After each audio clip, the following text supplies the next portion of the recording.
Көшер кезде каналыма тіркелуді ұмытпаңыз. Үзінді. Майлы аяқ жедел өсіп, середей ит болып қалған. Аяқтары сидам, үлкен жарғақ, құлақтары салпиған, жүні тықыр. Дене бітімі қазақы төбет иттен гөрі тазы тұқымына көбірек ұқсас. Майлы аяқ байлау көрмей ауланың ішінде еркін шапқылап өскен ерке күшік.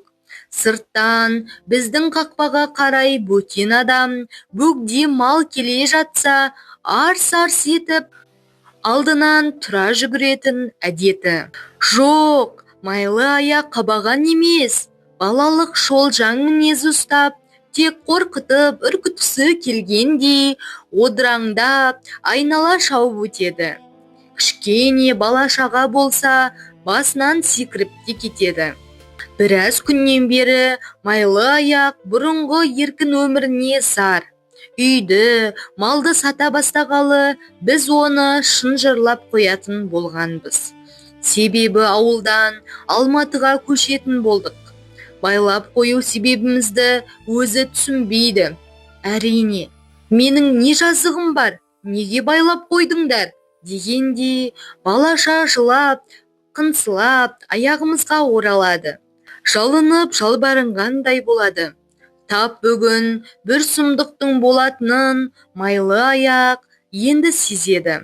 Таңертең итаяққа құйған асты ішпей, легеннің шетінен тұмсығымен қағып төгіп тастады. Сосын шоңқиып отырып алып, тұмсығын көкке созып ұлуға кірісті. Дәл бір басына күн туып, зорланған адам тәрізді.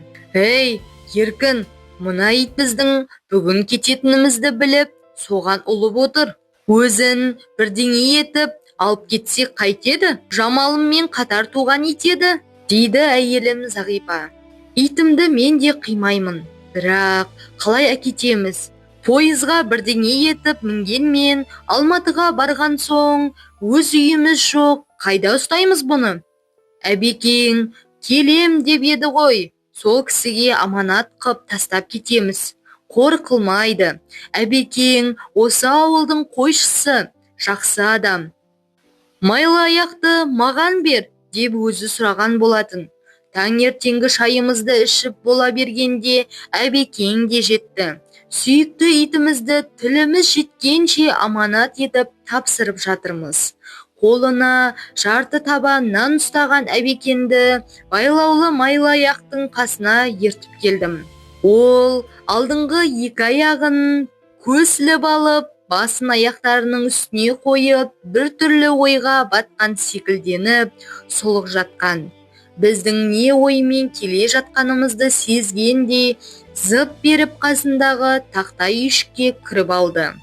Майлы аяқ, шық бері! Шықпайды. Майлы аяқ, келе ғой! Бері шығу орнына үйшіктің түкпір жағына тақала түседі. Майлы аяқ, қазір бізге мәшине келеді. Біз кетеміз. Сенің жана иең, міне, мына кісі. Танып, біліп ал. Майлы аяқ, мә, жей ғой деп Әбекең қолындағы нанды үйшіктің аузына алып барды. Қыбыр еткен майлы аяқ жоқ. Ақылды ит біліп жатыр. Біз кеткен соң, Әбеке, өзіңіз бірдеңе етіп, көңілін табарсыз. Майлы аяқтың. Бердібек Соқпақбаев. Середей деген сөз сорайған, ұзарған. Басына күн туған деген сөз қиыншылыққа тап болған деген мағынада. Достар, каналыма тіркеліп лайк басуды ұмытпаңыздар. Мінездеу. Мінездеу көркем шығармада кейіпкердің мінез құлқын, сенім нанымын, көзқарасын, көңіл күйін суреттеу. Мінездеу сол кейіпкердің жағымды, жағымсыз әрекеттерін, сөйлеу мәдениеті үлгі боларлы қылықтар арқылы көрінеді. Жеті қазына. Қазақтың дәстүрлі дүниетанымындағы түсініктердің бірі. Қазақ халқы жеті қазынаны ер жігіттің өмірімен байланыстырады. Жеті қазынаға жүйрік ат, қыран, бүркіт, құмай тазы, берен мылтық, қанды ауыз қақпан, майланғыш ау, өткір кездік жатады.